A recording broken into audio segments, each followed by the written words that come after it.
안녕하세요. 오늘도 사연 살롱을 찾아주셔서 감사합니다. 저는 서울에 사는 30대 중반 여성입니다. 어릴 때부터 부자가 되고 싶었어요. 이런 말 부끄럽지만 저는 행복도 돈으로 살 수 있을 것 같았거든요. 그래서 어릴 때부터 꿈이 뭐냐고 물어보면 1초의 망설임도 없이 부자가 되고 싶다고 했어요. 그럼 주변 사람들은 어떻게 부자가 되고 싶냐고 물었는데 저는 범죄만 아니면 무얼 하든 부자가 되고 싶다고 했었네요. 그만큼 저는 직업이나 꿈보다도 돈이 중요했어요. 그렇다 보니 가끔은 어떻게 어린애가 그렇게 돈밖에 모르냐고 저를 안 좋게 보는 사람들도 덜어 있었는데 그건 돈 때문에 힘들어보지 않은 사람들이나 할 수 있는 말이라고 생각했어요. 저는 그만큼 가난해서 힘든 생활을 했어요. 부모님 모두 초등학교도 나오지 못해 일용직 노가다 일과 주방 일을 하셨는데 배우지 못하고 돈이 없으니 저희 부모님은 늘 사람들에게 무시를 당하셨어요. 저는 어린 마음에 그걸 보는 게 제일 싫었고 결국엔 돈만 있었다면 이런 일이 없었을 텐데 하는 일종의 한 같은 게 생기더군요. 그래서 중학교 때부터 저는 알바를 했어요. 기껏 할 수 있는 일이라곤 전단지 붙이는 정도의 일이지만 어떡하든 돈을 벌고 싶다는 마음뿐이었죠. 게다가 저희 엄마는 선천적으로도 몸이 많이 약하셔서 병원도 자주 다녀야 했는데 그놈의 돈 때문에 병원도 제때 갈 수 없어 많이 힘들어 하셨어요. 아빠도 일용직 일을 하다 보니 수입이 일정하지 않았고 일을 못하는 날엔 동네를 돌며 고물이라도 주워 팔려고 하루 종일 발품을 파셔야 했는데 참 희한하게도 그렇게 최선을 다해 돈을 버는데도 수입은 늘 변변치 않았죠. 그래서 저희 네 식구는 전세는 꿈도 꾸지 못하고 월세를 전전하며 살았어요. 그러다 월세에서 전세로 집을 옮기게 된 건 제가 은행에 취직해 꼬박 5년을 부은 적금을 탄 이후였는데요. 동생은 그때 한창 공부를 할 때라 저는 무슨 일이 있어도 동생만큼은 대학에 보내주고 싶었어요. 돈 때문에 대학을 포기해야 하는 사람은 저 하나이길 바랬거든요. 그래서인지 저희 가족은 늘 저에게 미안해했어요. 그렇게 벌어서 저한테 쓰지 못하고 집에 모두 가져다 준다면서요. 그래서 저희 부모님은 하루라도 빨리 좋은 사람을 만나 결혼해 자기들은 있고 남들처럼 제가 사랑받으며 편안하게 살았으면 좋겠다고 하셨는데 저는 제 인생도 너무 중요하지만 점점 나이가 드시는 부모님이 편안한 노후를 보내셨으면 좋겠다고 생각했어요. 역시 그러려면 돈이 필요했죠. 그래서 저는 거의 한 달에 15만 원 남짓의 생활비를 빼면 모두 적금에 털어 넣었어요. 그렇다 보니 옷은 언제 샀는지 촌스럽게 그지 없었고 가방도 그냥 빨아서 쓸 수 있는 에코백을 들곤 했는데 그래서 솔직히 저와 어울려주는 동료는 거의 없었어요. 다혜 선배 빼고요. 효진씨, 점심 먹었어? 점심시간 다 끝나가는데? 저는 그냥 이따 간단하게 초코파이나 먹으려고요. 바쁘기도 하고 점심엔 별로 식욕이 없어서. 자기 또 점심값 아끼려고 그러는 거지? 그러지 말고 나랑 가서 얼른 김밥이라도 먹고 오자. 나도 대출 상담 손님이 이제 가서 점심 못 먹었어. 저는 진짜 괜찮은데. 내가 살게. 김밥이 얼마나 한다고. 자기 그러니까 삐쩍 말라서 유니폼도 태가 안 나잖아. 그러지 말고 나 혼자 먹는 거 싫어서 그러니까 같이 가자. 할 말도 있고. 선배는 그렇게 괜찮다는 저를 끌고 은행 건물 1층에 있는 김밥집으로 저를 데려갔어요. 그리고 김밥과 라면을 시켜서 얼른 먹자고 했는데 눈앞에 음식이 있으니 괜찮다고 말한 게 민망할 정도로 너무 맛있게 먹었어요. 그러자 다혜 선배는 그런 저를 보고 웃으시며 김밥 한 줄을 얼른 더 시키셨는데요. 먹을 수 있을 때 많이 먹어. 남들은 은행 다니면 일찍 끝나고 좋은 줄 알지만 우리처럼 중노동하는 사람들이 어딨냐. 난 하도 돈 냄새 맡으니까 집해보는 것도 싫더라. 왜요? 저는 좋은데. 저는 은행에 있는 돈이 전부 내 돈이면 좋겠어요. 자기 진짜 돈 좋아하는구나. 그렇게 돈이 많으면 뭐 하고 싶은데? 집도 사고 동생 대학도 보내고 차도 사고 해외여행도 다니고 돈만 있으면 할 게 얼마나 많은데요. 내가 볼 땐 자기 지금 모은 돈으로 지금 말한 거 절반은 할 수 있겠다. 안 돼요. 그럼 돈이 없어지잖아요. 저는 진짜 많이 모아서 야금야금 쓸 거예요. 진짜 못 말려. 그러다 시집은 어떻게 가려고 그래? 결혼하는데 돈 장난 아니게 들어가는데. 그야 꼭 해야 하나 싶긴 해요. 뭐 돈보다 더 좋은 사람이면 모르지만요. 그래도 다행이네. 절대 안 하겠다는 말은 아니니까. 그럼 내가 누구 좀 소개해도 될까? 사람 괜찮고 자기랑 좀 비슷해. 저랑 비슷해요? 그렇다고 자기처럼 1,000원 한 장 쓰면서 벌벌 떠는 건 아니고 허튼 짓 안 하고 돈 귀한 줄 아는 여자가 좋대. 그래서 내가 자기가 딱 생각났지. 에이, 근데 저는 힘들 것 같아요. 동생 대학도 보내야 하고 부모님 지내실 작은 집이라도 장만하는 게 먼저라서요. 그거 다 하면 자기 나이는 몇이니? 그냥 편하게 연애나 해보라고. 분명 남자도 못 만나봤을 거 아냐. 남자 만나기 싫어? 그건 아닌데. 그럼 그냥 만나만 봐. 사람이 어떻게 돈만 모으고 사냐? 연애도 하고 데이트도 하고 그러고 살아야지. 그럼 나 약속 잡는다.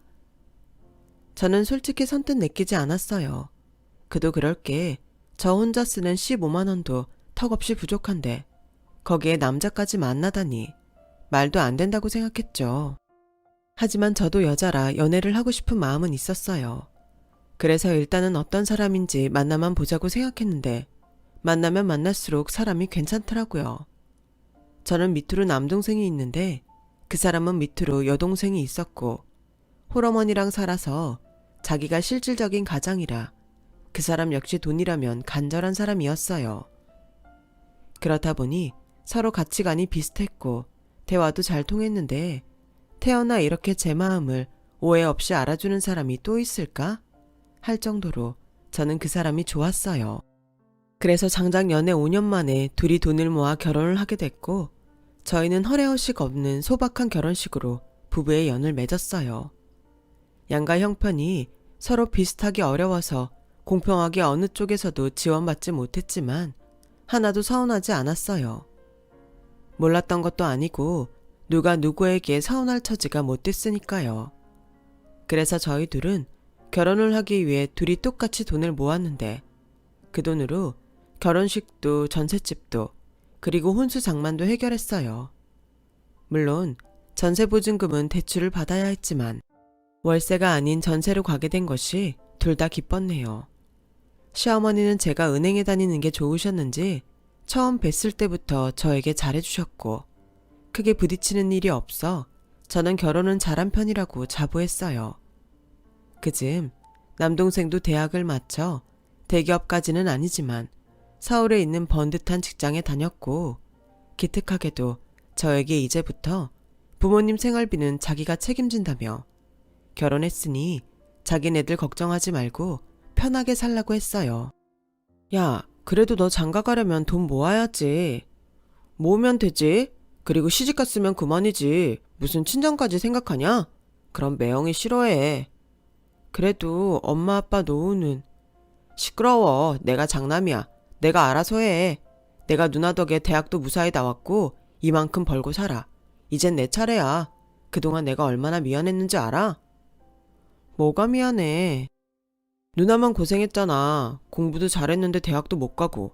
그러니까 지금이라도 남들처럼 쓰고 누리고 행복하게 살아.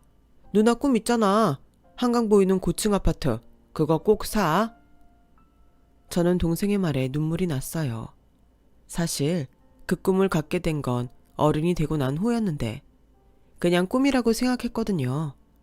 그걸 이룰 수 있다고는 단 한 번도 생각하지 않았는데 동생이 그렇게 말하니 되든 안 되든 한번 해보고 싶었어요. 하지만 제가 가진 건 고작 비상금 3천만 원이었고 못해도 30억은 넘을 텐데 언감생심 그야말로 꿈 같은 얘기였죠. 그런데 자기야, 자기 혹시 주식 같은 거 좀 하니? 주식이요? 아니요. 저는 그렇게 모험 같은 거 안 해요. 저는 그냥 안전한 적금? 야, 적금 부어서 언제 목돈 만드냐? 사실 나도 주식은 좀 불안한 것 같아서 할 엄두도 안 냈는데 이거 봐봐. 내가 자기라서 특별히 보여준다. 선배는 저에게 핸드폰을 열어 자신의 주식 계좌를 보여줬어요. 하지만 주식의 주자도 모르는 저는 봐도 아무것도 알 수 없었고 선배는 답답하다는 듯 이렇게 말했어요. 여기 금액 있잖아. 나 이거 1,000만 원 넣는데 1억 됐다? 네? 그렇게나요? 와, 저 이런 거 처음 봐요. 내 말이 내 친구가 주식해서 대박 났거든. 그래서 내가 걔 따라다니면서 공부 좀 했지. 근데 주식이란 게 잘 알면 모험이 절대 아니야. 와, 선배 좋으시겠다. 좋지. 여긴 앞으로 더 오를 거야. 자기 전기차 알지? 앞으론 전기차 사업이 뜰 거라서 회사만 안정적이면 절대 안 망해. 자기도 해라. 네, 제가 그럴 돈이 어딨어요. 그리고 아시잖아요. 저희 그이 주식한다고 하면 방방 뜰걸요. 아휴, 이렇게 좋은 정보를 줘도 못 먹네. 내가 자기가 하도 돈돈하니까 알려주는 거야. 이제 애도 낳고 집도 사려면 돈 필요하지 않아? 그야 그렇지만 대출 받아서 하면 결국엔 그 대출 갚느라 허리도 못 편다. 생각 좀 잘해봐. 자기 성격에 비상금 정도는 있을 거잖아. 내가 결혼 선배로서 얘기하는데 여자는 무조건 뒷주머니가 있어야 해. 저는 선배의 말을 듣고 고민이 됐어요. 모험하는 것 같아 괜한 짓 하지 말자는 생각이 들었다가 확실한 곳이면 이것도 기회가 되지 않을까? 선배의 통장을 봐서인지 마음이 흔들리더라고요. 그렇다고 선배가 원래 다른 사람에게도 무언가 권하거나 하는 사람이라면 저는 생각도 하지 않았을 텐데 말로는 자기도 어려웠던 때가 있어서 저를 보면 자기 어릴 때를 보는 것 같아 도와주고 싶어진다는 선배의 마음을 알기에 믿음이 가기도 했어요. 결과적으로 남편을 만난 것도 선배 덕이었으니까요. 결국 저는 남편과 상의를 하자 생각했어요. 선배는 비상금으로 남편 몰래 하라는 식으로 말했지만 신혼이라 그런지 그런 비밀을 만들고 싶지 않았죠. 무엇보다 혼자보다는 둘이 고민하는 게 더 나을 것 같았고요. 그래서 퇴근하자마자 저녁을 먹으며 남편에게 얘기를 꺼냈고 남편은 제 얘기를 듣더니 하지 말라고 하더군요. 그 누님도 참 괜한 소리를 해서 그런 거 하지 마. 내 주변에도 주식했다가 손해본 사람이 한둘인 줄 알아? 게다가 그 비상금 자기가 힘들게 모은 거라며. 그러다 한 방에 다 날아가면 그땐 어쩌려고 그래? 그건 그런데 확실하다고 하니까 고민이 되네. 글쎄 선배는 1,000만 원 넣고 1억이 됐다고 하잖아.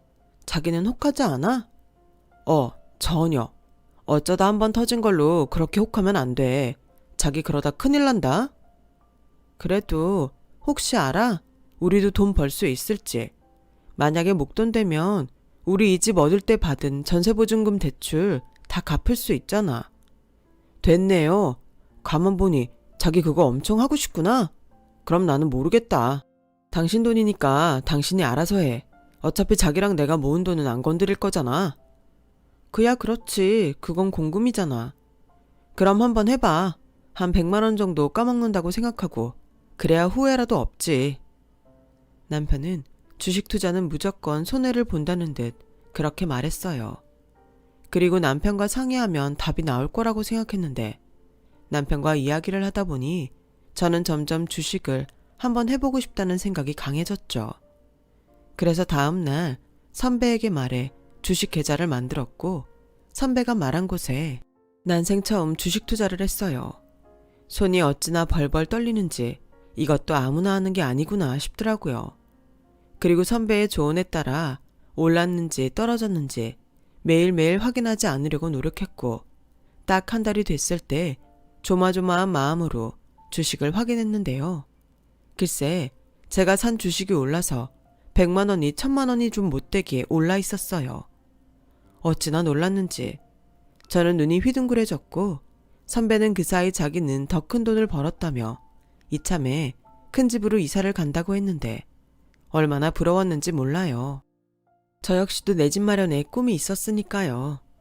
그래서 태어나 처음으로 모험이라면 모험을 해보기로 했고 가지고 있던 남은 비상금까지 주식 투자에 털어 넣었는데요. 물론 이걸 누구에게도 권장할 수 없다는 건 너무나도 잘 알고 있었어요. 워낙에 선배의 정보가 정확했기 때문에 해볼 수 있는 거였죠. 그렇게 오르고 내리고를 몇 번 하던 주식 수익은 3달 만에 1억이 넘었고 저는 너무 놀라 꿈인가 제보를 꼬집어 봤어요. 직장인이 1억을 모으려면 몇 년이 걸리는데 꿈인가 생시인가 보고도 믿을 수 없더라니까요. 1억이란 돈을 은행일 보면서 보기야 많이 봤지만 이렇게 보는 1억은 그 기분에서부터가 남달랐고 저는 기쁜 마음에 선배에게 고맙다며 점심까지 거하게 샀는데요. 그날 저녁 남편에게 이 사실을 알려주자 남편 역시 믿을 수 없다며 제 핸드폰을 보고 또 보고 몇 번씩 보면서 눈을 감았다 떴다를 반복했어요. 자기야, 이게 정말이야? 1억? 세상에. 그렇다니까. 자기도 보고도 안 믿기지? 난 오늘 하루를 어떻게 보냈는지 모르겠어. 나한테도 이런 날이 오다니 꿈만 같아.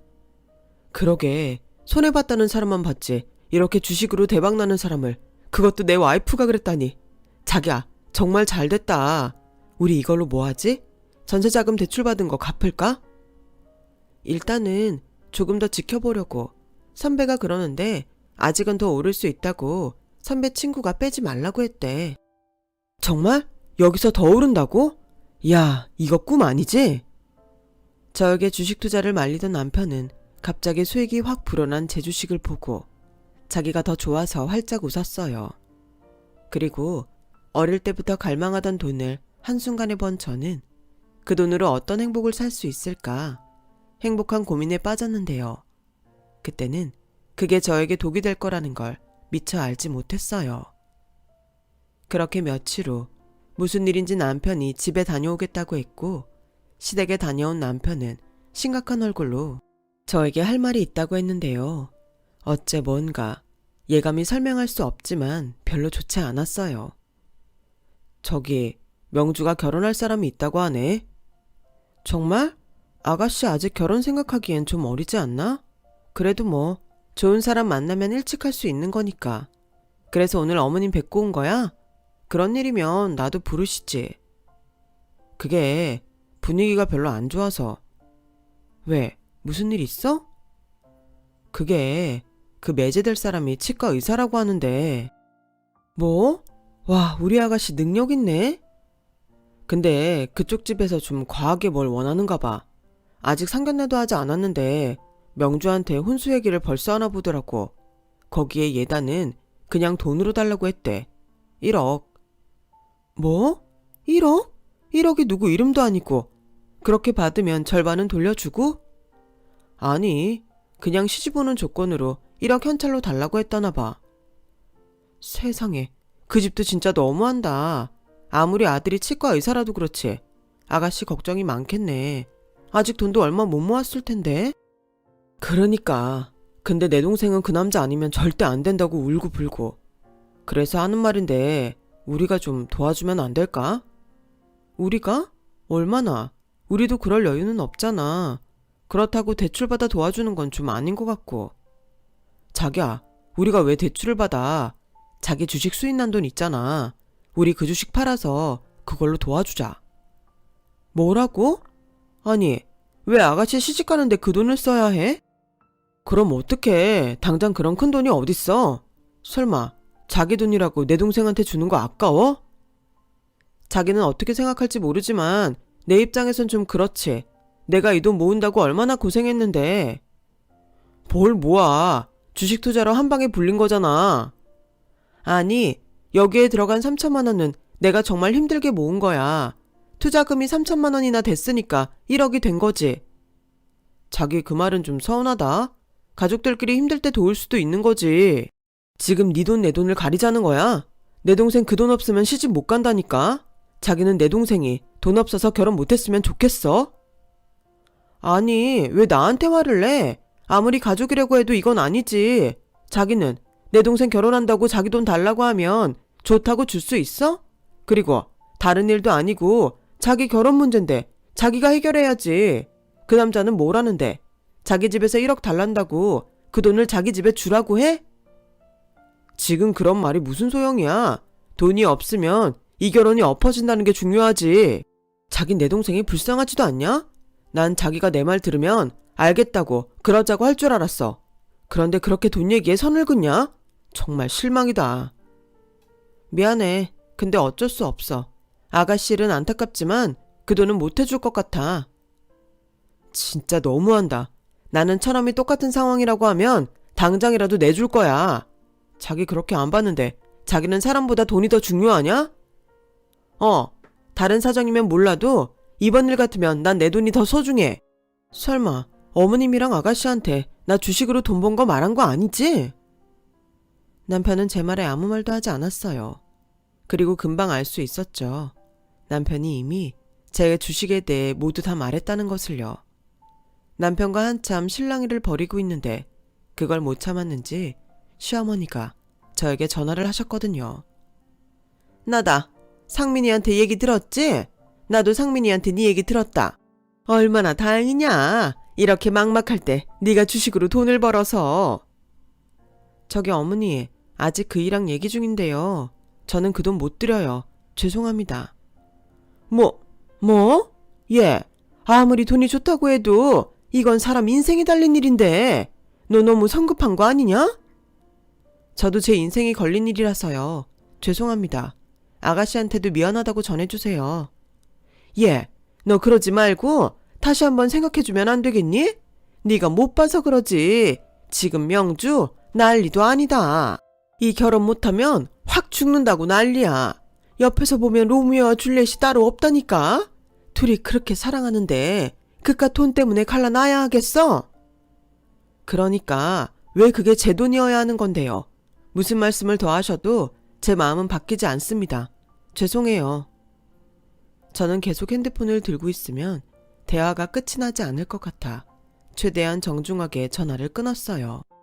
하지만 시어머님은 몇 번이나 전화를 다시 하셨고 저는 달리 할 말이 없어 전화를 받지 않았는데요. 남편은 그런 제 모습에 서운한 듯 토라져 집을 나가버렸어요. 보나마나 시댁으로 간 듯 보였고 일주일이 지나도록 남편은 집에 돌아오지 않더라고요. 솔직히 마음이 불편했죠. 하지만 그렇다고 시누이 결혼 자금으로 피 같은 돈을 내어줄 수는 없었어요. 솔직히 시누이에게는 좀 불만이 있었거든요. 시누이는 자기 집이 가난한 게 싫다며 버는 족족 자기 치장하는 것에만 돈을 썼어요. 보아하니 친구 카드로 명품을 덥석 사서 매달 친구한테 이자까지 더해 돈을 갚는 모양이었고요. 생각부터 자기는 있는 집에 시집가서 구질구질한 자기 집은 있고 떵떵거리고 살 거라고 떠들고 다녔는데 어찌나 말투도 싸가지가 없던지 제가 딱 싫어하는 타입이었어요. 거기에 한술 더 떠 신우는 저에게 결혼 전임에도 불구하고 신우이 짓을 하러 들었고 저를 보면 당연한 듯 용돈도 달라고 대놓고 말했어요. 얼마나 황당하고 어이가 없었는지 어떻게 돈이라면 벌벌 떠는 오빠랑 다르게 동생은 저럴 수 있는지 이해가 가지 않았는데 어쨌거나 저는 달라는 용돈을 단 한 번도 준 적은 없었어요. 친했다면 조금이나마 줄 수도 있었겠지만 남편도 시어머니도 그런 무례한 시누이의 행동에 뭐라고 하지 않아 일부러 더 주기 싫었어요. 저라도 싫은 건 싫다는 표를 내야겠다고 생각했거든요. 그런데 그게 하필 지금은 결혼 문제로 엮여서 골치가 아프게 됐는데 어쨌거나 저는 무슨 일이 있어도 시누이 결혼에 돈을 줄 생각은 추호도 없었네요. 그러자 제 마음이 바뀌지 않을 것 같았는지 한 번은 남편도 없이 시어머니와 시누이가 연락도 없이 저희 집에 찾아왔고 처음엔 제 기분을 살피며 살살 돈 얘기를 꺼내더니 제 태도가 달라지지 않자 둘 다 본색을 드러냈어요. 예, 그래 아깝지. 내가 놀아도 아까울 것 같다. 근데 사람은 멀리 봐야 한다. 우리 딸이 그렇게 좋은 집에 시집을 가면 너희나 나를 모른 척 하겠어? 맞아요 언니. 그리고 그 돈 그냥 준다고 생각하지 말고 저한테 투자한다고 생각하세요. 남편이 치과 의사인데 제가 그거 몇 배로 갚아드릴게요. 시간은 좀 걸릴 수 있지만 언니 미치는 일은 절대 없어요. 죄송해요. 제가 모험은 하지 않는 편이라서요. 예, 너 지금 내 딸 결혼자금 빌려주는 게 모험이라는 거냐? 그렇게 안 받는데 무슨 애가 이렇게 인정머리가 없어? 우리 명주가 남이야? 네 시누이잖아. 신우가 지금 곤란한 상황인 거 뻔히 알면서 가족끼리 그러는 거 아니다. 그 돈 없으면 우리 명주는 결혼도 못해. 넌 내 딸이 돈 없어서 결혼 못하는 꼴을 보고 싶어? 어머니, 그 얘긴 저한테 할 말이 아니죠. 저도 안타깝게 생각해요. 그리고 그런 걸 요구하는 그 집도 이상하다고 생각하고요. 화를 낼 곳은 제가 아니라 그쪽 남자 집 아닌가요? 언니, 그 사람 의사예요. 언니는 의사 집에 시집갈 때 열쇠 3개 해간다는 말도 못 들었어요? 1억이면 진짜 검소한 거라고요. 그리고 언니가 돈이 있는데 안 빌려준다고 하니까 이러지. 우리가 괜히 그래요? 언니, 그 돈 청 저한테 주는 거 싫으시면 대출이라도 받아서 주세요. 언니 직원이니까 뭐 조건 좋게 빌릴 수 있잖아요. 은행이 뭐 백화점이에요? 직원 할인밖에? 저희도 똑같아요. 그리고 막말로 아가씨가 이자랑 원금 내실 거예요? 설사 그러신다고 해도 저는 그렇게 못해요. 제가 아가씨 씀씀이를 몰라요? 어머, 얘 말하는 것 좀 봐. 야, 너 아무리 돈 좀 있어도 그렇지. 내가 너 시집 올 때 바란 것도 없고 좋게 봐준 거 잊었니? 어디서 감히 내 딸한테 그런 말을 해? 너 시집살이 하고 싶어서 환장했어? 어머니야말로 그렇게 말씀하시면 제가 그 일랑 어떻게 살아요? 그리고 그 돈은 생각하는 게 있어서 그래요. 저희도 언제까지 남의 집에서 살 수는 없잖아요. 집도 사고 제 동생 결혼하면 결혼 자금도 보태려고 다 생각하고 있는 건데. 어머, 웃겨? 언니 진짜 말 이상하게 한다. 자기 동생 결혼 자금은 해주고 제 결혼 자금은 못 해주겠다고요? 언니, 우리 집에 시집 온 사람이에요. 그럼 누굴 챙겨야 할까요? 막말로 그 돈도 언니가 다 모은 거 아니고 절반 넘게 공짜로 생긴 거잖아요. 나 정말 그 사람 없으면 안 된단 말이에요. 아가씨야말로 정 그러면 아가씨 이름으로 대출 받으세요. 왜 저한테 그러세요? 그리고 이 종잣돈은 제가 지난 5년 동안 입고 싶은 거 못 입고 먹고 싶은 거 참아가면서 겨우 모은 돈이었어요. 아가씨는 한 달에 15만 원으로 살 수 있어요? 저는 그렇게 살면서 모은 거라고요. 시끄러워. 너는 너고 내 딸은 내 딸이야. 잔말 말고 내 아들이랑 계속 살고 싶으면 그 돈 내놔. 당장. 엄마, 진정해. 그리고 언니, 하나만 알고 둘은 모르나 본데. 언니는 그 믿는 돈이 언제까지 오를 것 같아요? 주식이라는 게 한 방에 벌 수도 있지만 한 방에 잃을 수도 있는 거예요. 언니는 분명 심보가 고약하니까 그 돈 다 잃고 후회하는 날 오겠네요. 네, 후회해도 아가씨한테는 못 져요. 그러니까 이만 돌아가세요. 저는 돈을 내놓으라는 시어머니의 말에 이성을 잃고 말았어요. 강도도 아니고 아무리 사람이 돈이 궁하고 궁지에 몰렸어도 하지 말아야 하는 말이 있잖아요. 하지만 시어머니는 어떡하든 저에게 1억을 뺏겠다는 듯 무섭게 저를 다그치셨고 옆에서 시누이는 제가 벌을 받은 거라고 저주하는데 그걸 그냥 듣고만 있을 수는 없었어요. 그래서 이만 돌아가라고 두 사람을 억지로 떠밀었는데 그러자 자기들은 돈 주기 전까지는 절대 안 나간다고 버티는데 정말 이게 무슨 경우 없는 일인가 싶었어요. 그리고 그때 남편이 오랜만에 집에 왔고 이 모습을 보고서는 어이없게 저에게 무슨 짓이냐며 자기 식구들을 감싸는데 편 없는 사람 서럽다고 눈물이 날 것 같더라고요. 야, 정말 치사하다. 사람이 돈 있으니까 이렇게 달라지냐? 왜? 돈 좀 생기니까 나나 우리 식구가 우스워 보여? 그래, 내 말이 바로 그 말이다. 시댁에서 달라고 하면 그냥 네 하고 내놓을 것이지 무슨 군말이 그렇게 많아. 지 동생 결혼 자금에 보탠다고? 누구 맘대로. 넌 이제 우리 집 식구야. 결혼하면 넌 니네 친정은 없다고 생각하고 살아야 하는 거라고. 돈도 없는 구질구질한 집구석 뭘 시집까지 와서 챙긴다고 유별인지. 잔말 말고 너 그거 처분해서 내 딸 줘라. 나 분명히 말했다. 시어머니는 그렇게 말하고 씩씩거리면서 시누이와 저희 집을 나갔어요. 그러자 남편은 저처럼 돈에 환장한 여자와는 한 집에서 못 산다고 자기 짐을 싸더니 자기 식구들을 따라 나갔는데 그때는 오히려 남편이 나간 게 고마웠어요. 저도 사실 남편에게 이번 일로 실망이 이만저만이 아니었거든요. 계속 같이 있으면 싸움만 커질 게 분명했는데 저렇게 알아서 나가주니 너무 고맙더라고요.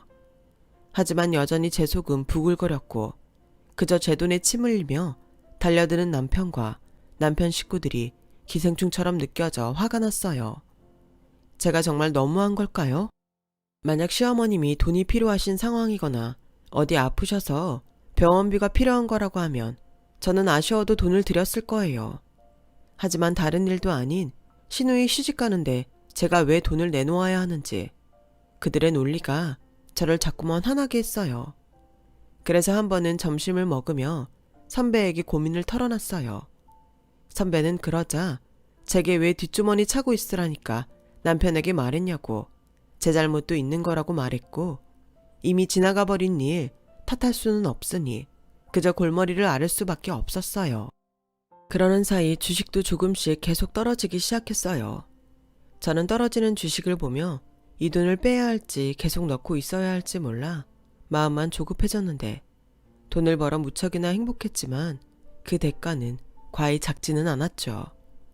세상에 공짜는 없다고 하더니 정말 그 말이 맞는 말이었어요.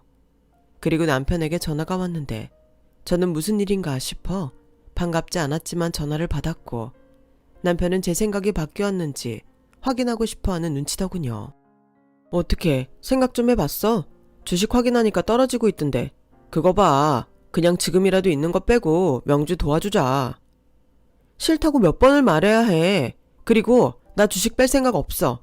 그거 빼고 갖고 있으면 자기랑 자기 식구들 나 들들 볶을 거잖아. 다 까먹는 한이 있어도 나 주식 안 뺄 거야. 야, 너 진짜 독하다. 돈에 환장했다는 말이 너를 두고 하는 말이구나. 이 일에서 주식이 무서운 거라니까. 똑똑히 들어.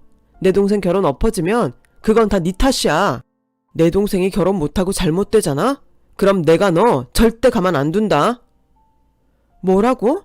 아니, 당신도 그렇고 당신네 가족은 나한테 왜 그래? 막말로 그 돈은 자기들이랑 상관없는 돈이잖아. 그런데 왜 상관도 없는 돈에 욕심내면서 나한테만 돈에 환장했다고 하는 건데? 나 주식으로 돈 벌면 번 듯한 우리 집 사려고 했어. 아니, 그 정도는 아니더라도 대출 받은 거 다 털려고 했다고. 물론 남으면 진석이 결혼할 때 보태주고. 그게 잘못이야? 그래, 잘못이지. 우리 집이야 천천히 사면 되고 거기에 처남 결혼은 왜 끼는데? 당장 결혼할 내 동생이 있는데 넌 결혼 계획도 없는 네 동생이 더 중요하냐? 그래, 나도 내 동생이 더 중요해. 내 동생은 나 결혼하면서 집에 신경 쓰지 말라면서 집 생활비까지 책임지고 있어. 근데 자기 동생은 어때? 맨날 주제도 모르고 명품이나 바라고. 내가 미쳤어? 그런 자기 동생한테 1억이나 주게? 됐다. 정말 너하고는 말이 통하지 않는다. 생각 바꿀 거 아니면 연락하지 말자. 나 당분간 집에 안 갈 거야. 그 집 대출 명의도 네 앞인데 내가 치사해서 거기 살겠냐? 남편은 그렇게 화를 내며 전화를 끊었어요. 저는 살고 있는 집 생각까지는 안 했는데 전세자금 대출 명의가 제 앞인 건 맞았어요. 대출 한도가 아무래도 제가 높아서 제 이름으로 대출을 받았거든요. 그랬더니 남편이 그걸 가지고 치사하게 나온 건데 정말 황당했어요. 결혼하고 같이 산 지는 얼마 되지 않았지만 5년이나 만난 남자인데 사람이 이럴 수 있나? 저는 뒤통수를 제대로 맞은 기분이었어요. 게다가 팔은 안으로 굽는다고 자기 식구들에게 막말을 듣는 저에게 단 한 번도 제 편에 서주지 않는 남편에게 서운한 건 말로 다 하지 못할 정도였죠. 그래서 그날 저녁 남편을 소개해준 선배와 술을 마시며 남편과 시댁에 대해 마음고생하고 있는 사실을 털어놨어요. 그러자 선배는 혀를 차며 그럴 줄 알았다는 듯 말했어요. 돈 앞에서 안 변하는 사람 있을 것 같아? 모르긴 몰라도 자기도 변했을걸? 전에도 말했지만 자기도 잘못 있어. 물론 그 사람들이 더 문제 있지. 왜 시자 붙은 것들은 그렇게 경우가 없을까? 나도 말을 안 해서 그렇지. 주식으로 돈 벌어서 이사간 뒤로 시댁 식구들이랑 맨날 싸운다. 내가 무슨 돈 나오는 도깨비 방망이라도 있는 줄 아나? 걸핏하면 빌려달라고 하고 큰돈 나갈 일 있으면 나 덜어내래. 내가 아주 미치겠어. 언니도 그래요? 진짜 사람들이 왜 그런 걸까요? 그래서 돈이 무섭다는 거야. 돈만 있으면 행복할 것 같았지? 그러려면 혼자 숨겨놓고 몰래 티 안 나게 써야 해. 돈 앞에 사람 변하는 것처럼 무서운 게 없다. 자기도 알잖아. 로또 맞은 사람들 하나같이 불행한 거. 저는 이해가 안 갔어요. 행복해야지. 왜 다들 그렇게 인생이 망가지는지. 저는 안 그럴 거라고 생각했는데. 지금이라도 중심 딱 잡아. 내가 소개한 사람이라 할 말 없지만 이미 엎어진 물, 자기라도 흔들리지 말고 버텨. 고마워요, 선배. 그리고 이런 말해서 죄송해요. 선배 때문에 결혼도 했고 돈도 벌었는데 이런 소리나 하고 있네요. 나는 사실 불안했다. 그래도 괜찮아. 자기는 돈 귀한 줄도 알고 무서운 줄도 알잖아. 저는 선배의 말에 조금이나마 위안을 받았어요. 그리고 남편이 제정신이 돌아와야 할 텐데 하는 생각과 동시에 계속 저런다면 이대로 계속 살 수 있을지 머릿속이 복잡해졌는데요. 그렇게 마음도 뒤숭숭 머리도 아픈 가운데 반갑지 않은 손님이 저를 찾아왔어요. 제 앞에 번호표를 내민 사람이 신우이였거든요.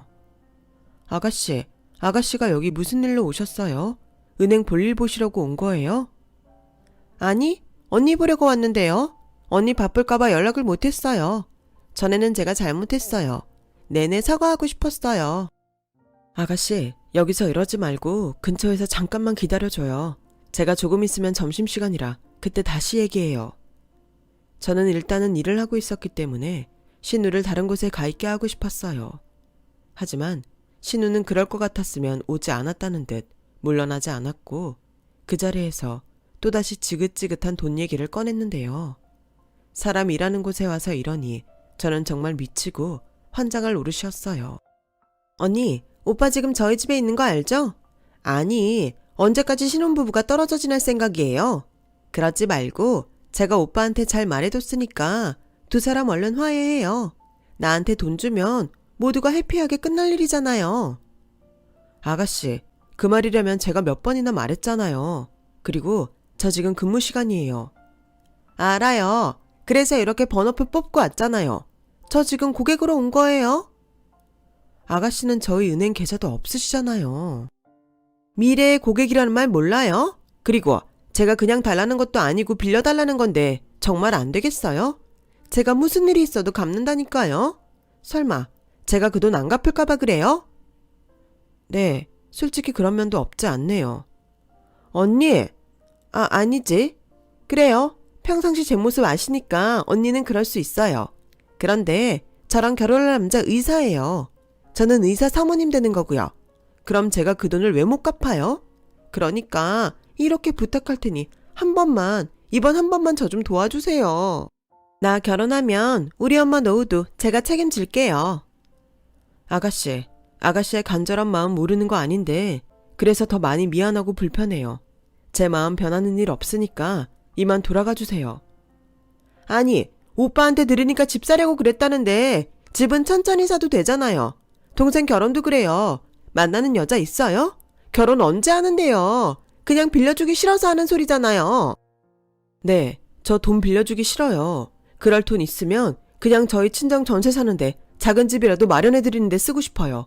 지금 사는 집주인이 보증금 2배 줄 거 아니면 나가라는데 제가 그걸 보고만 있어요? 돈 버는 동생 있잖아요. 왜 언니는 오지랖 넓게 신경 안 써도 되는 데까지 신경을 써요? 그리고 언니 부모도 그래요. 여태 언니 덕 보고 살았는데 그 돈을 또 받아요? 그럼 너무 염치 없는 거지? 아가씨, 말 가려서 해요. 저희 부모님 한 번도 당연하게 제 돈 받으신 적 없으세요. 늘 죄인처럼 미안하다고 하시고요. 그리고 저 정말 이러면 곤란해요. 남은 얘기는 이따 하고 이만 가주세요. 싫어요. 저 돈 준다고 할 때까지 여기서 버티고 있을 거예요. 언니 창피하게 진상 떨면서 언니 쪽팔리게 할 거라고요. 그러니까 개망신 당하고 싶지 않으면 돈 준다고 약속해요, 빨리. 정 그렇게 나오면 저는 신고할 수밖에 없어요. 여기 은행인 거 아시죠? 정말? 아니 무슨 사람이 이렇게 즐겨요? 됐어요. 정말 사람이 더럽고 치사해서 못 봐주겠네. 좋아요. 돈 주지 마요. 그리고 똑똑히 기억해요. 나 이 결혼 깨지면 다 언니 탓이라고 생각할 거니까. 내 결혼 깨지는 날이 언니 제삿날이라고요. 알겠어요? 신우이는 자기 화를 못 이겨 고래고래 소리를 질렀어요. 그러자 제가 신고하기도 전에 은행에 있는 청왕경찰서에 붙들려 쫓겨났고 저는 신우가 원하는 대로 은행에서 망신살이 뻗치고 말았죠. 정말 창피해서 쥐구멍이라도 있으면 숨고 싶더라고요. 저는 결국 심할서까지 써야 했어요. 제가 왜 신우이 때문에 이런 일까지 당해야 하나. 남편과 결혼한 게 후회됐어요. 결혼 잘했다고 생각한 게 채 1년이 되지 않았는데 사람 마음이 이렇게 바뀔 수 있다니. 선배 말처럼 저도 예전에 제가 아닌 듯 뭐가 맞고 틀린지 헷갈리기 시작했어요. 그러자 신우가 난동 부린 걸 다 본 선배는 저에게 조용히 다가와 이렇게 말했는데요. 자기야, 내가 할 소리는 아닌 것 같은데 자기 그냥 아니다 싶으면 갈라서라. 자기 신우 보니까 내가 진짜 낯이 뜨겁더라. 미안해. 저런 집구석인 줄도 모르고 내가 사람을 잘못 소개했네. 아니에요, 선배. 선택은 제가 했죠. 저 연애도 길게 했잖아요. 판단은 제가 한 거예요. 그러니 선배는 그런 생각 안 하셔도 돼요. 말은 고맙지만 어떻게 그러니? 나도 책임이 있지. 난 그냥 자기가 좀 남들처럼 잘 살았으면 했어. 알아요. 그래서 저 한 번도 선배 원망한 적 없어요. 아마 이혼해도 선배 원망은 하지 않을 거예요. 정말? 염치 없지만 고맙다. 기분 풀어. 심할서 그깟 거 대충 써서 내면 되고 오늘 자기 신우 남동 부린 거 자기 이혼할 때 유리할 거야. 내 친구 중에 변호사 남편 있는 애 있거든. 소개해 줄게. 내가 이제 남자는 소개 안 해도 이런 소개는 얼마든지 하지. 선배는 미안한 듯 원래 잘하지 않는 너스레까지 떨며 저에게 말했어요. 선배의 불편한 마음을 모르지 않기에 저는 겉으로는 웃었지만 마음은 이미 한계에 부딪히고 있었죠. 그러던 어느 날이었어요. 하루가 멀다 하고 괴롭히는 남편과 헤어지기로 마음을 굳히고 퇴근하고 집에 오는데 문을 열고 들어가니 반갑지 않게도 남편과 시어머니 그리고 시누이가 먼저 와서 저를 기다리고 있었고 신발도 채 벗지 않았는데 시누이가 성큼성큼 제 곁으로 오더니 제 뺨을 세게 내리쳤어요. 순간 술 냄새가 확 풍겼는데 얼마나 세게 맞았는지 제가 휘청거렸네요. 지금 이게 무슨 짓이에요? 미쳤어요? 그래, 미쳤다. 너 때문에 내 결혼 엎어졌어. 어때? 속이 시원해? 다 너 때문이야. 네가 나한테 1억만 줬어도 난 사모님 소리 듣고 편하게 살 수 있었다고. 아가씨, 지금 그걸 말이라고 해요? 원하는 대로 결혼 못해서 속상한 건 알겠는데 왜 저한테 그래요? 그렇게 뺨을 맞는데 남편이란 놈은 저를 노려볼 뿐 지 동생을 말릴 생각을 하지 않더군요. 그래서 이번엔 제가 있는 힘껏 시누이 뺨을 쳤어요. 그때는 이미 저도 이성줄을 놓은 상태였죠. 그러자 시어머니는 어디서 감히 자기 딸에게 손을 대냐며 제 머리채를 잡고 흔드셨고 신우는 저에게 발길질까지 하는데 남편은 그럴 줄 알았다는 듯 일그러진 표정으로 구경만 하고 있더라고요. 저는 너무 화가 나 있는 힘껏 소리쳤어요. 그리고 눈에는 눈, 이에는 이, 집안 물건들을 그들에게 던져버렸죠. 그러자 제가 던지는 조명과 신발 등에 맞은 시누이와 시어머니는 저에게 돌았냐고 소리쳤어요.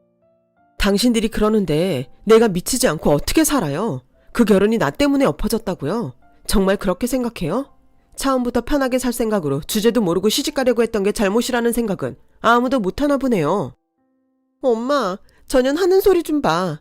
네가 나한테 돈 빌려줬으면 나 행복하게 결혼했어. 네가 내 행복을 낀 거라고. 너 책임져. 앞으로 내 인생 네가 책임지라고. 그래, 내 딸 인생 네가 망쳤으니까 네가 평생 내 딸 돈줄 대주고 살아. 알겠어? 어디서 뚫린 입이라고 함부로 짓거려. 내 딸이 능력 있어서 의사 남자를 데려왔는데 그럼 시집온 네가 돈 좀 줄 수 있는 거지. 기어코 내 딸 혼사를 막아? 네가 그러고도 온전하게 살 줄 알았어? 너 지금 얘 속이 얼마나 썩어 문드러지는 줄 알아? 매일 술로 버틴다고. 내가 그 꼴을 보고 있으면 속이 타서 죽겠어. 이게 다 2년 때문이야. 그러고도 네 잘못 없다고 떠들 거야? 그 입을 확 찢어버려야 내 속이 시원하겠다. 너 이리 와. 엄마, 그만해. 뭘 그렇게까지 해. 그리고 너도 그렇다. 난 정말 자기가 이렇게 독한 년인 줄 알았다면 결혼까지는 하지 않았을 거야. 나나 우리 식구가 얼마나 부탁을 했냐? 그런데 그걸 손에 꼭 쥐고 내놓지를 않으니 진짜 독하다 독해. 나중에 내가 아파도 돈 아까워서 그냥 죽으라고 하겠다. 너한테는 가족이 돈보다 못하잖아. 아우 무서워. 그래놓고 지네 가족은 아주 끔찍해요. 결혼하면 우리 식구는 네 가족 아니냐? 난 이번에 진짜 너 다시 봤다. 넌 분명 돈 때문에 천벌받을 거야. 그래, 열심히 벌고 열심히 모아. 너 죽으면 내가 보란듯이 팍팍 써줄 테니까. 정말 지금 생각해도 어이가 없어요. 어떻게 남편이라는 놈이 저런 말을 자기 와이프한테 할 수 있는 거죠? 자기 식구한테 끔찍한 건 제가 아니라 자기면서요. 저는 고맙게도 그 말을 듣고 1분 1초라도 빨리 저 새끼랑 갈라서야겠다고 결심했어요. 그래도 좋았던 기억이 있어 고민하고 있던 제가 등신이고 정신 빠진 년 같더라고요. 그래서 이제라도 정신 바짝 차리고 잘라낼 건 잘라내기로 다짐했죠. 그래서 들고 있던 핸드백을 손에 움켜쥐고 남편놈 대가리를 세게 후려쳤어요. 야, 너 이거 폭력이야? 너 내가 가정폭력으로 신고한다? 그래 해. 제발 좀 해주라. 지금 자기 식구 싸고 드는 게 나야 너지? 똑같은 잡소리도 들어주는데 한계가 있어. 어쩌면 식구들이 가족 아니랄까봐 똑같이 거지근성이냐? 나야말로 이런 집이고 이런 인간인 줄 알았다면 결혼? 연애도 안 했어. 돈에 환장했다고? 난 적어도 나나 너 우리 잘 사는 걸 1순위로 생각했어. 근데 넌 아닌가 보네. 지랄하고 있네. 우리 오빠가 결혼한 지 얼마 되지도 않은 널 1순위를 생각하겠냐? 머리가 그렇게 나쁜데 은행에서 일은 어떻게 하냐? 그리고 원래 너처럼 무식하고 고집센 기집애 맞아야 하는 거야. 신우는 그렇게 또다시 손을 번쩍 들고 제 앞으로 달려들었어요. 하지만 제가 이젠 맞을 이유가 없기에 그 손을 간단히 잡아챘고 술을 얼마나 먹은 건지 휘청휘청한 게 조금만 힘을 줘도 픽 하고 쓰러지는데 정말 어이가 없어서 헛웃음이 나왔어요. 그리고 저도 마침내 속에 담고 있던 말을 정성껏 해줬네요. 야, 너 말 똑바로 해. 내가 너보다 3살이 많아. 어디서 반말 찍찍이야? 이게 아가씨라고 대우해주니까 지가 정말 애기신 줄 아네. 야, 내가 진짜를 한번 말해볼까? 너 그 남자 사랑하지 않았어. 그 남자도 너 사랑하지 않았어. 둘이 그렇게 좋아 죽는데 그깟 돈 때문에 깨진다고? 야, 로미오와 줄리엣 지나가는 개가 웃겠다. 그렇게 좋아 죽겠으면 대출이라도 받아 살면 됐잖아. 왜 나한테 지랄인데? 쟤는 조금도 손해보고 싶지 않다는 거지. 그 남자도 딱 너 같은 거야. 그렇게까지 네가 욕심나진 않았던 거지. 그런데 이걸 내 탓이라고? 그렇게 자기 최면 걸면 네 한심한 현실이 좀 나아져? 야! 내 말 아직 안 끝났어. 너 계속 이렇게 살잖아? 그럼 너랑 똑같은 남자랑 결혼하든가? 아님 계속 이렇게 닥쳤던 개마냥 팽당할걸? 그러니까 정신 똑바로 차리고 살아. 현실을 자각하고 돈이라도 모으란 말이야. 한심하고 등신 같은 게 꼭 지같이 인생을 살아. 신우는 제 말에 상처받은 듯 그 자리에서 대성통곡을 했어요. 그러자 잔뜩 화가 난 시어머니가 저를 무섭게 노려보며 자기 딸을 안고 달랬고 남편은 그런 모습을 보다 못해 저에게 한 소리 했죠. 지금 잘못했다고 무릎 꿇고 빌어도 용서해 줄까 말까인데 너 지금 내 동생 울려? 진짜 나한테 이혼당하고 싶어 환장했어? 너는 참 좋겠다. 돈 때문에 이혼이나 당하고 네 인생은 뭐 있냐? 어디서 주제도 모르고 설교질이야. 내 동생이 어디가 어때서? 당장 사과해. 웃기고 있네. 사과? 내가? 가만 보면 저것도 정상은 아니야. 널 거르지 못하고 결혼까지 한 나도 미친년이고 지금 사태 파악이 좀 안 되나 본데 내가 너한테 이혼 당하는 게 아니고 네가 나한테 이혼 당하는 거야. 나라고 너랑 살고 싶겠니? 이 꼴을 봤는데. 그래서 진짜로 이혼을 하자고? 그래. 사실 이 꼴 보기 전에 이미 마음 굳혔어. 이런 기생충 같은 사람들하고는 절대 다시 보고 싶지 않아. 뭐? 기생충? 너 말 다 했어? 어디서 감히 내 새끼들한테? 애미가 그러니 새끼들이 뭘 보고 자랐겠어요. 돈에 환장한 사람은 제가 아니라 그쪽 새끼들이네요. 야, 너 이씨 우리 엄마한테까지 그렇게 함부로 할래? 좋아, 이혼해. 나도 너같이 경우 없는 년이랑 더는 살기 싫어. 근데 그건 아냐? 결혼하고 형성된 재산은 이혼하면 반반씩 나누는 거. 네 주식도 나랑 결혼하고 수익 난 거니까 반은 내 몫이야. 나는 좋지. 그 돈으로 나는 세장가 가면 되니까. 어디서 주워 들은 건 있어가지고. 근데 알려면 똑바로 알아. 정말 네가 생각하는 것 같이 될 것 같아? 그 종잣돈이 누구 돈인지 벌써 잊었어? 그래, 법으로 하자. 어차피 내가 말해봤자 너 안 믿을 거잖아. 그렇게 말하면 내가 무서워할 줄 알고? 나는 이혼하면 땡큐야. 그래, 행복한 상상 많이 해. 그리고 이 집은 네가 전에 말했던 4명이니까 네 식구들 데리고 꺼져. 이 집 계약금이랑 잔금에서 네 목 절반 챙겨가고 싶으면. 남편은 제 말에 순간 계산을 하는지 눈동자가 흔들렸고 그 말이 맞다고 생각했는지 술에 취해 울고 화가 나서 악을 쓰는 자기 식구들을 데리고 제 명의의 집에서 나갔어요. 그리고 다음날 저는 바로 변호사 사무실을 찾아가 이혼 소송을 준비했고 남편놈 역시 변호사를 통해 이혼 절차를 밟았는데요. 남편은 지금 살고 있는 집의 절반, 제 주식의 절반을 자기 몫이라고 주장했어요. 하지만 누가 들어도 남편의 주장은 억지였죠. 당연히 이혼 소송의 결과는 저의 승리였어요. 결혼할 때 남편이 보탠 절반은 다시 남편에게 줘야 했지만 남편이 탐낸 주식의 수익은 애당초 결혼 전 저의 비상금에서 나간 것이 확인되니 남편놈 뜻대로 되지 않았어요.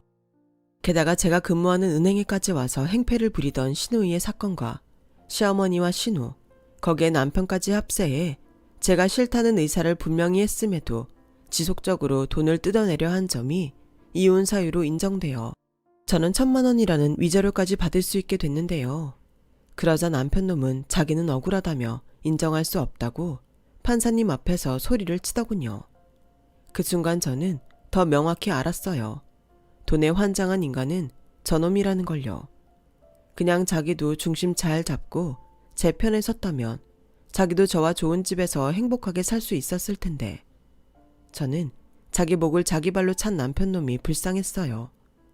하지만 더는 어떤 미련도 없던 저는 결혼 생활한 지 얼마 되지 않아 이런 사실을 알게 되어 다행이라는 생각이 들었는데 부모님과 동생은 제가 그런 마음고생을 하고 있을 거라는 걸 몰랐기에 많이 속상해 하셨어요. 그리고 제 동생은 남편놈을 찾아가 한바탕 한 모양인데 속으론 좀 시원했네요. 역시 이럴 땐 핏줄밖에 없는가 봅니다. 그 뒤 제가 정신없이 이혼하고 일상으로 돌아오기까지 시간이 꽤 필요했어요. 마음에 여유가 없어 주식도 제대로 보지 않았는데 한 번은 얼마나 더 떨어졌을까 걱정되는 마음에 확인을 하니 정말 놀랍게도 7천만 원까지 까먹었던 주식이 13억이 되어 있었어요. 그러자 어디서 또 제 주식이 올랐다는 걸 알았는지 남편놈은 자존심도 없는지 저를 다시 찾아와 매달리기 시작했고 저는 정말 그 꼴도 보기 싫었어요. 자기야, 미안해. 내가 내 동생 일로 잠깐 정신이 나가 있었어. 내 식구는 자기 하나인데 내가 왜 그랬는지 몰라. 엄마랑 명주가 하도 옆에서 사람을 들들 볶으니까 눈에 뭐가 씌었나 봐. 이제 나 정신 차렸어. 우리 5년 연애할 때 좋았잖아. 서로 비슷한 구석도 많고 잘 통하고 나 한 번만 용서해 주라. 내가 자기 편 안 들어서 정말 미안해. 주식 많이 올랐지. 정말 그때 돈 뺐으면 어쩔 뻔했냐? 이렇게 많이 오를걸. 나 이번에도 자기한테 감탄했잖아. 역시 나한테는 자기밖에 없구나 생각했다니까. 내가 나쁜 말해서 미안해. 다 잊어주라. 내가 평생 속죄하는 마음으로 잘할게. 내가 자기 행복하게 해줄 수 있어. 그러니까 나 버리지 말고 우리 다시 시작하자. 응? 왜? 주식이 더 올랐다고 하니까 배 아파? 근데 지금 생각하니 참 고맙다. 이렇게 주식도 오르고 이혼해서 더는 당신이랑 당신 식구들 안 엮어도 되잖아. 그때 지금처럼 올랐어 봐. 생각만 해도 무서워. 그때 당신이랑 당신 가족들 눈이 어땠는 줄 알아? 살인도 할 것 같더라. 내가 생명의 위협까지 느끼면서 다시 너란 놈이랑 살 이유는 없잖아. 좋게 말할 때 꺼져. 신고하기 전에. 왜? 회사에다가도 소문 한번 시원하게 나게 해줘? 남편놈은 제가 한 말이 무섭기는 했는지 꼬랑지를 내리고 다신 찾아오거나 연락하진 않았어요. 하지만 사람 일은 모르니까 집을 내놨고 이사까지 친정 식구들과 같이 큰 집으로 했는데요. 꿈에 그리던 한강이 보이는 아파트는 아니지만 저는 따뜻한 물 잘 나오고 곰팡이 없는 새 집이 정말 좋았어요. 부모님도 저에게 미안해 하셨지만 저는 너무 행복했죠. 어릴 때부터 바라던 저의 꿈이었으니까요. 어릴 땐 이런 게 하고 싶어서 부자가 되고 싶다고 했는데 이제는 알 것 같아요. 저는 부자가 아니라 걱정 없이 따뜻한 곳에서 가족들과 행복하게 사는 게 꿈이었다는 걸요. 돈으로 행복을 살 수 있다고 생각했는데 사실 행복은 가까운 곳에 있었어요. 그리고 어쩌면 그런 행복은 돈으로는 절대 살 수 없는 거였는데 저는 제 가족을 지키는 수단이 돈이라고 맹신했던 것 같아요. 저는 지금은 주식 투자한 걸 모두 처분하고 다시는 주식은 하지 않기로 했어요. 떨어질까 조마조마하는 것도 싫고 지금 충분히 행복한데 더 욕심부렸다가는 누구 말처럼 후회할 것 같더라고요. 저는 지금의 생활에 만족해요. 저는 여전히 은행에서 근무하고 있고 선배는 다른 지점으로 근무처를 옮겨 사실 조금 외롭긴 한데 이젠 궁상 떨지 않고 저에게도 투자하며 남은 인생을 행복하게 살고 있어요. 외국어 공부도 하고 해외여행도 다니고 생전 처음으로 필라테스도 끊었는데 가장 좋은 투자는 바로 나 자신에게 하는 거라는 걸 실감하는 요즘입니다. 저는 요즘 정말 행복해요. 이 행복이 오래도록 지켜질 수 있도록 저는 최선을 다하고 살아가고 싶습니다. 사람을 하나부터 10까지 모두 알 수는 없잖아요. 특히 결혼하면 다 안다고 생각한 배우자에 대해 실망할 일이 꼭 한 번은 있을 텐데 그래도 그건 잊지 않았으면 좋겠어요.